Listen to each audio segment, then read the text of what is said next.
नमस्कार, मैं हूं अविंद्र आशुतोष। आपका बहुत बहुत स्वागत है लेमन प्राइम टाइम में। लेमन प्राइम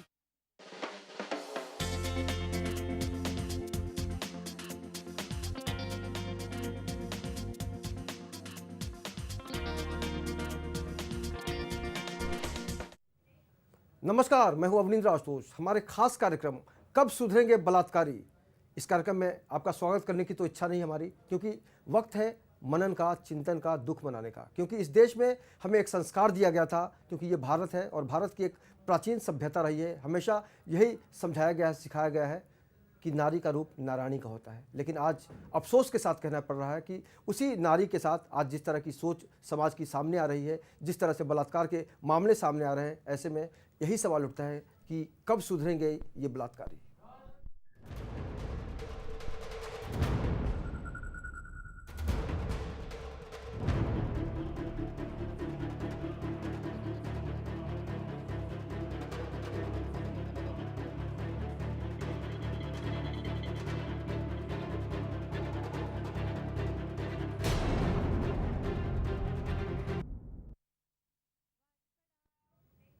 नदिया जिले के राना घाट में एक 72 वर्ष की औरत के साथ बलात्कार होता है। उसका जुर्म यही होता है, उसकी सिर्फ यही खता होती है कि उसने बलात्कारियों को रोकने की कोशिश की कि आप इस तरह से काम मत करो, आप लूटपाट की घटना को अंजाम मत दो। पश्चिम बंगाल में 72 साल की नन के साथ गैंग रेप मामले में पुलिस ने रविवार को 8 लोगों को गिरफ्तार कर लिया है। सूत्रों के मुताबिक पुलिस मामले को सुलझाने के करीब पहुंच चुकी है। पुलिस ने आशंका जताई है कि इसके पीछे स्कूल के ही कुछ लोगों का हाथ है, जिसमें एक पुराना कर्मचारी भी शामिल है। जांच में सबसे बड़ा सबूत वो सीसीटीवी फुटेज है, जिसमें गैंग रेप के तीनों आरोपी नजर आ रहे हैं। वहीं जिला प्रशासन ने भारतीय जनता पार्टी के प्रतिनिधि मंडल को स्कूल में जाने से रोक दिया। गौरतलब है कि शुक्रवार को नदिया जिले के रानाघाट कॉन्वेंट में बुजुर्ग शिक्षिका के साथ गैंग रेप हुआ। स्कूल प्रशासन के मुताबिक रात करीब 12 बजे 3-4 लोग लूटपाट के इरादे से स्कूल में घुसे। विरोध करने पर नन का रेप कर दिया। फिर पीड़िता की अलमारी में रखे 12 लाख रुपए भी लूट लिए। पुलिस को शक है कि वारदात को बदले की भावना से अंजाम दिया गया है। दूसरी ओर सुबह जब इस बात का खुलासा हुआ तो पीड़िता को अस्पताल में भर्ती करवाया गया। घटना से नाराज लोगों ने सड़क पर जाम लगाकर ट्रेनें रोक दी। मुख्यमंत्री ममता बनर्जी ने मामले की सीआईडी जांच के आदेश दे दिए हैं। लेकिन सबसे अहम यह है कि क्या इस तरह की घटनाएं होती रहेंगी? अभी हम निर्भया की जो तकलीफ थी उससे भी उबर नहीं पाए हैं। पिछले दिनों बीबीसी ने एक डॉक्यूमेंट्री बनाई और कहीं ना कहीं से तो निर्भया का भी जो एक इंसाफ है उसको भी आज हम इंतजार कर रहे हैं। इस चर्चा में हमारे साथ शामिल होंगे हमारे खास सहयोगी जटाशंकर सिंह। जटा जी, आपका बहुत बहुत स्वागत है। और हमारे सहयोगी कर्ण जोशी जुड़ेंगे। कर्ण, आपका भी बहुत बहुत स्वागत है। तो सबसे जो तकलीफ वाली बात है, हिंदुस्तान में जो परंपरा रही है, जो संस्कृति रही है, नारी को सम्मान देने की बात अगर हम करते रहे हैं, तो क्या आज हम उस सभ्यता से टूट गए हैं? क्या वो हमारा संस्कार नहीं रहा, या फिर हमारी सोच बहुत ही क्षीण हो गई है? जटा जी, आप कैसे देखते हैं इस घटना को, क्योंकि शब्द है नहीं बोलने के लिए? आशुतोष जी, मैं बताना चाहूँगा जिस प्रकार से मानवता की शर्मसार करने वाली घटनाएं कई जिलों से सामने आ रही। पिछले दिनों नागालैंड में जो घटना हुई, वहाँ के बाद में आप पश्चिम बंगाल की एक घटना देखिए कि नन के साथ जो दुष्कर्म की बात सामने आ रही। इस तरह से देश की छवि विश्व पटल पे काफ़ी खराब होती जा रही है और आए दिन ऐसी घटनाएं कहीं न कहीं से सुनने को मिल रही हैं कि महिलाओं के साथ फला जगह अत्याचार हुआ, फला जगह पे हुआ। तो कहीं ना कहीं कानून व्यवस्था का जो भय है, खौफ है, वो आम जो अपराधी हैं उनसे हट गया है, जिसके कारण ऐसी घटनाएं हो रही हैं। अब कहीं ना कहीं कानून को सोचना पड़ेगा कि जो हम कानून बना रहे हैं, जो सरकारें कानून बना रही हैं, उस पर अमल लाने की ज़रूरत है। पुलिस प्रशासन को इन आरोपियों को पकड़ के उनको सख्त सज़ा देनी चाहिए जो ऐसे कृत्यों में लिप्त पाए जाते हैं। बिल्कुल। इस देश में मासूम बच्चियां भी सुरक्षित नहीं हैं, लेकिन सबसे अहम बात यह है आज जिस तरह से हम बात कर रहे हैं कि हमारी नानी दादी भी सुरक्षित नहीं है। 72 साल की जो उम्र होती है वो माँ की तरह होती है। कर्ण, आप इस घटना को देखकर क्या सबसे पहले क्या आपके मन में आया? देखिए आशुतोष जी, सबसे पहले तो मेरे मन में ये आया कि मुझे बलात्कारियों की मानसिकता पर बहुत घृणा आई। जाहिर सी बात है कि जो हमारे खबरों में उम्र बताई गई है 72 या 73 साल की बताई गई है, और माँ की उम्र तो छोड़िए, वो नानी और दादी की उम्र होती है जी। उस उम्र में स्त्रियों को पूजा जाता है, उनके पैरों की धूल को अपने माथे से लगाकर उसे आशीर्वाद के तौर पर लिया जाता है। और नर को तो एक भगवान का रूप कहा जाता है। जी हाँ, बिल्कुल। लेकिन जिस तरीके से उनकी मानसिकता का जो मुजाहिरा हुआ है, जिस तरीके से उन लोगों ने इस गंदी घटना को, इस घृणित घटना को अंजाम दिया है। रही बात, जैसे जटाशंकर जी ने बताया कि नागालैंड में जो अभी वारदात हुई है, जो घटना हुई है, गुस्साए लोगों ने आरोपी को, वो भी बलात्कार का आरोपी था, असम का वो रहने वाला था, उसको जेल से खींचकर बाहर निकालकर सरेआम मार दिया। तो वो कहीं ना कहीं एक जनता के आक्रोश का उदाहरण था।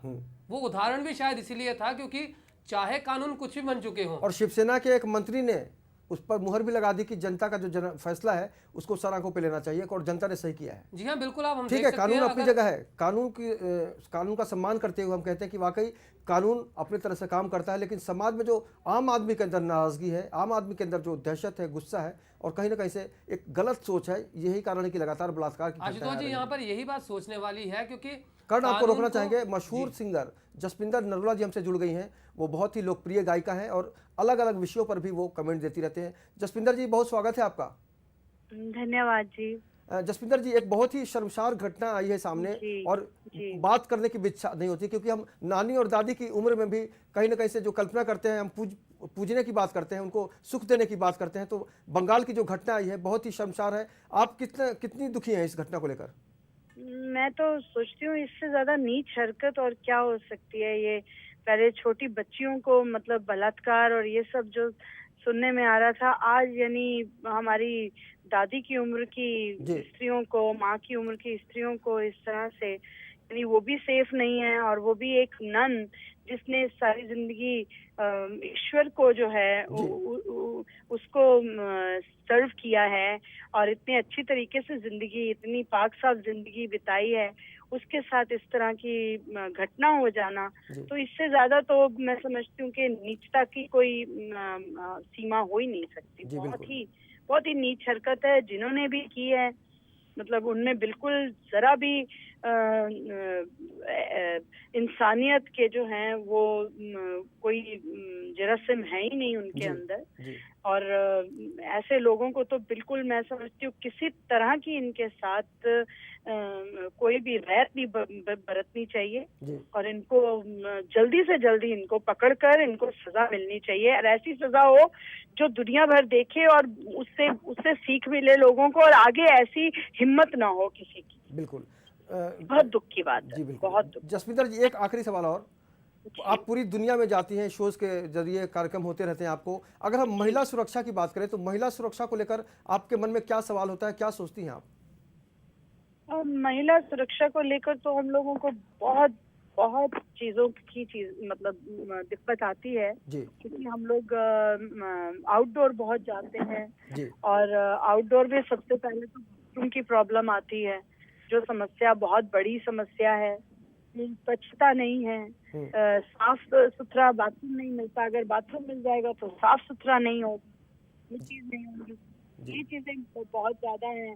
फिर यानी मानसिक स्थिति हमारे यहाँ देखी जाए तो यानी वो तो हर जगह ही है, अगर वो सिर्फ हिंदुस्तान में ही नहीं, वो हर जगह ही लोगों के जो मानसिक रूप से पीड़ित हैं, जिनमें इंसानियत नहीं है, वो तो मतलब हर जगह ही, सिर्फ हिंदुस्तान में ही नहीं, हर जगह ही है, हर मुल्कों में मिलते हैं, ऐसे इक्का दुक्का हर जगह मिल जाते हैं। लेकिन इस तरह की वारदातें जो होने लगी हैं, इससे तो बहुत हम लोग भयभीत हो गए हैं, क्योंकि जाने से डर लगने लगा है, बाहर निकलने से डर लगने लगा है। हम लोग सिक्योर नहीं है, हमारी बच्चियां सिक्योर नहीं है, हमारे लड़के बच्चे सिक्योर नहीं है। तो ये सब चीजें देखते हुए तो हमारा जसविंदर जी, और अब तो हमारी नानी दादी भी असुरक्षित हैं, सिक्योर नहीं है, बिल्कुल वो भी सिक्योर नहीं है। हमारे लॉ और ऑर्डर जो है वो ऐसा सख्त हो जाना चाहिए, हमारे यहाँ के जो रूल्स रेगुलेशंस इतने सख्त हो जाने चाहिए, ऐसा हो जाना चाहिए एकदम से। मेरे हिसाब से तो इस तरह का एक कोई लॉ बनना चाहिए जिसमें जो है मतलब कोई रहम की गुंजाइश नहीं होनी चाहिए। जो मतलब 6-6 महीने, साल लग के जो वर्डिक्ट आते हैं, वो वर्डिक्ट इमीडिएटली आने चाहिए, ताकि जो करने वाला है वो भी आगे भी सोचे कि जिन लोगों के मन में ऐसा कोई दुर्विचार आए तो वो भी सोचे कि अरे इससे तो मतलब अब हम बच नहीं पाएंगे, अब हमारे हिंदुस्तान में ये बहुत सख्ती हो गई है।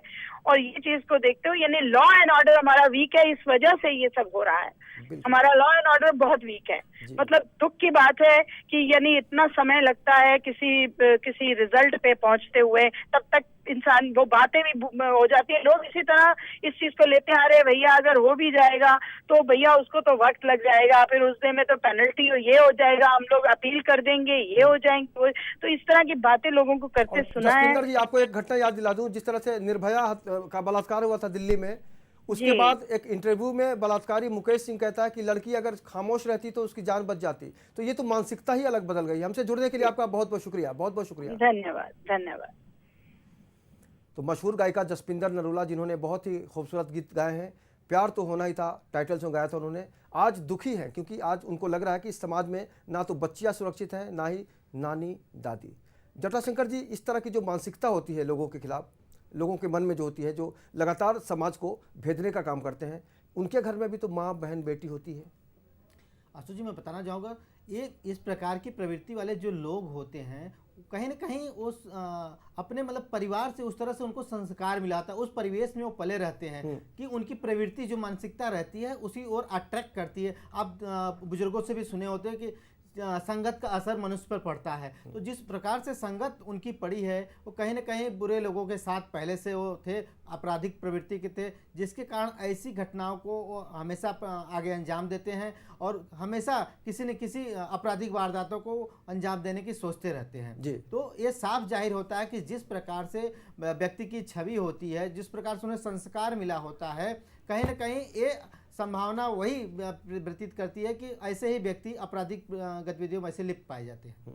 अच्छा करण, आपसे जानना चाहेंगे कि आज का जो पूरा समाज है, जिसका चेहरा बहुत ही खूबसूरत है, लेकिन कुछ विभत्स लोग भी हैं जो कलंक हो सकते हैं इस देश में, इस ज़मीन पर, आपको नहीं लगता कि आज की युवा पीढ़ी जो है उसके अंदर भी कहीं ना कहीं से एक खौफ हो गया है, या फिर विश्वास खत्म हो गया है कि हम सुरक्षित हैं या नहीं? बिल्कुल आशुतोष जी, मैं सबसे पहले बात तो मैं जसपिंदर नरूला जी जो गायिका हैं इतनी मशहूर, मैं उनकी बात से बिल्कुल सहमत हूँ कि जो युवा पीढ़ी में भी अभी खौफ का माहौल पैदा हो रहा है, वो शायद इसी कारण से है क्योंकि हर आरोपी के दिमाग में ये बात आ चुकी है। हम इसी चीज़ से अंदाज़ा लगा सकते हैं क्योंकि कुछ समय पहले आपने उदाहरण दिया था डॉक्यूमेंट्री का, BBC की डॉक्यूमेंट्री का, मतलब कि आरोपी बिल्कुल फ्री हो चुके हैं, उनके दिमाग में कोई डर ही नहीं है। निधि सक्सेना जुड़ गई है, समाज सेविका है, लगातार समाज के अलग अलग विषयों पर काम करती है। निधि सक्सेना जी, बहुत बहुत स्वागत है आपका। नमस्कार आशुतोष। नमस्कार निधि जी, अभी जो घटना सामने आई है, एक 72 साल की यानी नानी दादी की उम्र में भी औरत सुरक्षित नहीं है, आपकी पहली प्रतिक्रिया क्या होगी? बहुत ही आश्चर्यजनक और शोकजनक है और law and order situation Bengal में बहुत ही बुरी है। एक तो ये बात है और इनफैक्ट पूरी इंडिया में ही कहीं भी महिला सुरक्षित नहीं है जी। हर रोज आप 3 से 4 रेप केसेस पेपर खोलते हैं, पढ़ते हैं और ये तो एक पार्ट है इसमें। एक तो महिलाओं का जो शोषण हो रहा है या उनकी जो सुरक्षा की बात है, दूसरी बात ये है कि इसका एक सांप्रदायिक एंगल भी है जो कि बहुत ही मतलब खतरनाक या चिंताजनक है जी। कि क्रिश्चियन चर्च को टारगेट किया गया, बिना सोचे नहीं किया गया। ये किसी ने प्लानिंग की है, किसी ने एक तरह से रिवेंज या बदला लेना, जैसे पहले होता था कि एथनिक क्लेंजिंग होती थी वॉर में, तो आप जो है महिलाओं को रेप एक तरीका होता था अपने दुश्मन को नीचा दिखाने का। तो ये इस तरह का लगता है कि इसमें बहुत ही ज्यादा सांप्रदायिकता भी इन्वॉल्व है, जो कि और भी खतरनाक ट्रेंड है।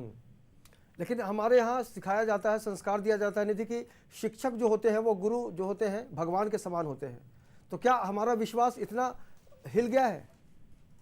बिल्कुल सर, इस बात से तो विश्वास हिल ही गया है। एक 72 उम्र की महिला को, और वो भी नन है कॉन्वेंट में, आप वहाँ जाते हैं 10-12 आदमी जाते हैं बिना किसी डर के, बिना किसी जैसे कहते हैं कानून के, उससे जाके रेप करते हैं। और अच्छा निधि जी, ठीक है, आप महिला हैं, आप युवा महिला हैं, लेकिन आप जब अपने घर से निकलती हैं, कुछ करना चाहती हैं समाज में, तो क्या खौफ भी रहता है आपके ऊपर? कभी डर भी लगता है? बिल्कुल रहता है। ऐसा पहले नहीं होता था, लेकिन अब तो बिल्कुल रहने लगा है मेरे हिसाब से। जिस तरह का माहौल बन गया है, ऐसा लगता है कि जैसे अब हमने एक ओपिनियन व्यक्त किया है टेलीविजन पे, किसी पर यकीन नहीं होता होगा, किसी पे यकीन नहीं होता है, तो लगता है कि अगर हमारा विचार से किसी का विचार नहीं मिलता है तो कल को कोई हिंसा भी हो सकती है, कल को रेप भी हो सकता है, कल को कुछ भी हो सकता है। तो पहले ऐसा होता था कि मेरा और आपका विचार नहीं मिलता, लेकिन हम अग्री करते डिसअग्री करने को। अब क्या होता है, अगर मेरा आपका विचार नहीं मिलता तो हम बम छोड़ देते हैं, हम मार डालते हैं। बांग्लादेश में यही हो रहा है, आपके फ्रांस में ये हुआ।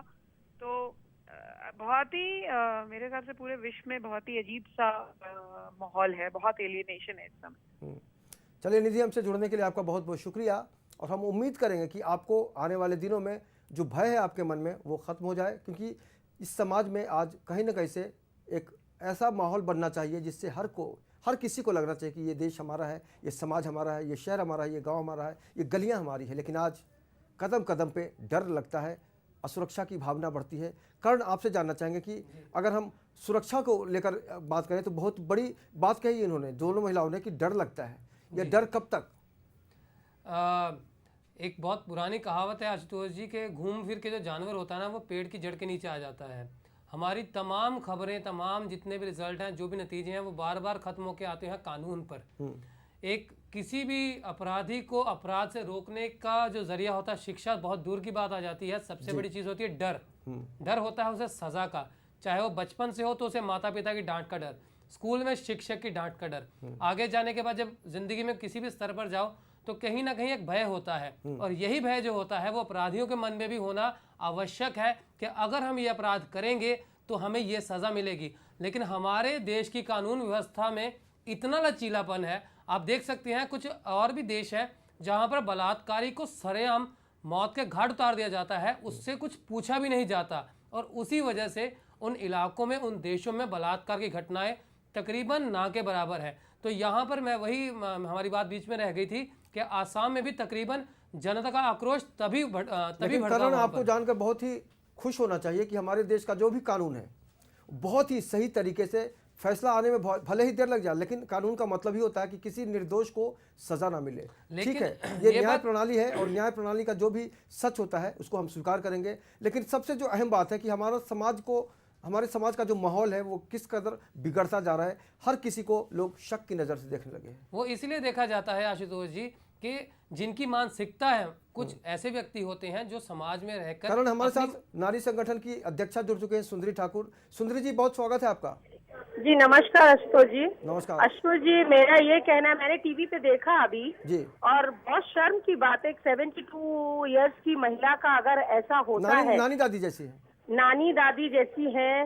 लोगों का कहना है, नेताओं का कहना है कि ये जो छोटे कपड़े पहनती हैं लड़कियां, ऐसा करती हैं वैसा, वो क्या पहने, ये मुझे पहले बताएं। जो भी हमारे देश के लोगों की जो मानसिकता है, जो बोलने वालों की, पहले उनसे ये पूछे कि वो क्या पहने। 73-5 इयर्स की लेडी है, वो क्या पहने, इतनी सीनियर सिटीजन जो नानी माँ के लायक है ऑलरेडी, लायक नहीं, ऑलरेडी वो है जी। तो उनके लिए क्या प्राप्त। पहली बात तो ये कि हमारा कानून ही सक्षम नहीं है ना। रेप इतने सारे दामिनी से लेके अभी तक हो रहे हैं, आपने देखा ऐसा कि आज तक किसी को सजाएं मिली है, कुछ मिली है। अभी फास्ट ट्रैक बनाए जा रहे हैं, तुरंत फैसले होंगे। बलात्कारी बेखौफ आज भी घूम रहे हैं। नहीं हुआ, ऐसा कुछ नहीं हुआ, तो ये आगे क्या होने वाला। मैं तो बोलती हूँ अभी ओले पड़ रहे हैं, खेती जारी, मैं तो बोलती हूँ कि ऊपर पानी हो जाए, सारी दुनिया नीचे जाए, उसके बाद ही ये कुछ नया पैदा होगा। बाकी तो मुझे नहीं लगता कि इस देश में कुछ हो पाएगा। पहले सोचा था मोदी जी कुछ करेंगे ऐसा आते ही, बट ऐसा कुछ नहीं हुआ। तो उसके लिए आप ये सोचिए कि मैं यही सभी से कहना चाहूंगी कि प्लीज ये पहले इस बात पे ध्यान दें। बोलना बहुत आसान है, महिलाओं के लिए प्रावधान है, वो प्रावधान। लेकिन सुंदरी जी, यहाँ सवाल है कि एक नारी का दर्द एक नारी समझती है। पश्चिम बंगाल की मुख्यमंत्री ममता दीदी हैं। हाँ, ममता दीदी क्या समझेंगी? ममता दीदी अगर समझती तो ये चीजें होती। ममता दीदी क्या समझेंगी? वो बोलना जानती है, कुछ करना नहीं जानती है। बोल बचन, मैंने कहा नेताओं को बहुत आता है, कि नेताओं को बोल बचन बहुत आते हैं। आप दुखी हुई कि आपके अंदर गुस्सा है क्या? मैं दोनों, मुझे गुस्सा भी और मैं बहुत दुखी भी हूँ कि एक 72 इयर्स की महिला के साथ और ये सब होना कितनी शर्म की बात है इस देश के लिए, जिसको भारत माँ कहते हैं। देशों में जाके, विदेशों में जाके वो खुद ही अपनी भारत माँ को खड़े होकर लुटवा रहे हैं। तो क्या क्या देश का भला होगा, आप मुझे बताइए। कौन सी सरकार करने वाली है? पहले ने क्या किया और ये सरकार भी क्या करने वाली है? मुझे ऐसा कुछ नजर नहीं आ रहा। मतलब अच्छे दिन अभी तक नहीं आ पाए हैं, कुछ नहीं आएंगे, और मुझे नहीं लगता यही हालात रहे तो क्या अच्छे दिन आएंगे। आपको क्या लगता है अच्छे दिन आएंगे इस हिसाब से जो हो रहा है?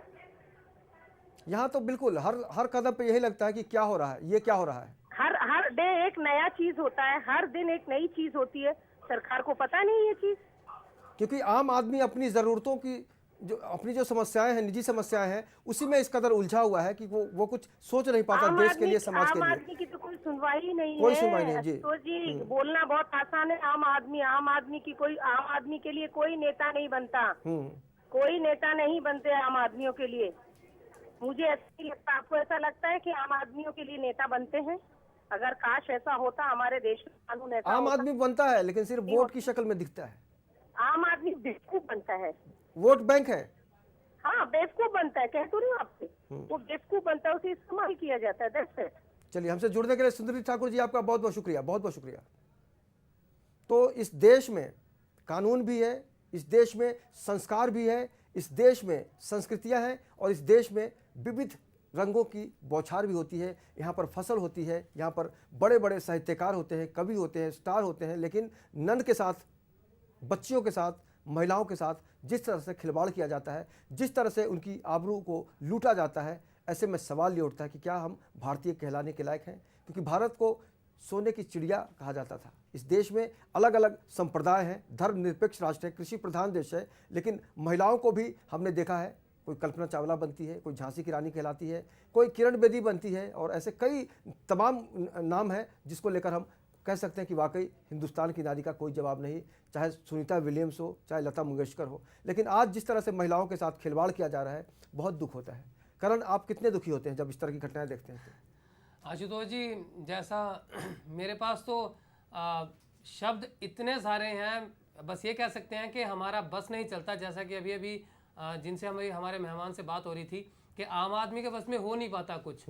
अगर बस में चले तो नागालैंड की घटना सबसे बड़ा सबूत है, क्योंकि हमारा ही देश है, पूरी दुनिया में सिर्फ एक भारत ऐसा देश है जिसमें नारी को देवी कहा गया है। आपने हमारे कार्यक्रम की शुरुआत में भी ये बात बोली थी, और मेरा मन असल में इतना दुखी है कि पूरे दुनिया में नारी को देवी का जो अलंकार है वो सिर्फ हमारे भारत में दिया गया है। और उसी भारत में जिस तरीके से इन हिंसक और दरिंदगी और वहशीपन की वारदातों को अंजाम दिया जाता है, तो उसके ऊपर कोई भी ठोस कदम नहीं उठाया जाता। और सही बात है कि सरकारें बदलती हैं, लेकिन जो हालात है वह वैसे ही रहते हैं। उन हालात को देखते हुए मैं तो यही कहूँगा कि भी मेरा मन तो इतना ज़्यादा दुखी है कि मेरे पास शब्द कम है कि मैं तो यही, अब अगर ये मेरी ज़ाती राय है कि अगर बलात्कारियों के ऊपर तालिबानी फैसले भी हो जाए ना, तो शायद वो बलात्कार की जो वारदातें हैं, जो अपराध हैं, वो कहीं ना कहीं कम ज़रूर होंगे। वो एक ऐसा डर होगा, एक जीवित इंसान के लिए मौत ही सबसे बड़ा डर होता है।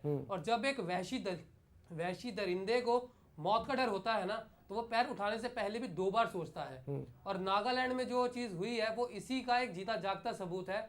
और ये जो आरोपी हैं, हम उनकी दरिंदगी की जो मियाद है, उनकी सोच को इसी से हिसाब लगा सकते हैं। यहाँ से समझ भी नहीं सकते कि जो एक दादी की उम्र की लेडी है, जिन्होंने अपना पूरा जीवन सेवा को समर्पित कर दिया है, उनके साथ इतनी घृणित वारदात को अंजाम देने के बाद भी वो कहीं ना कहीं बिल्कुल आराम से बैठे हैं। तो बात वहीं पे घूम फिर के आ जाती है आशुतोष जी, चाहे हमारी न्याय प्रणाली चाहे जितनी भी अच्छी हो, लेकिन कुछ तो उसमें कमियां हैं।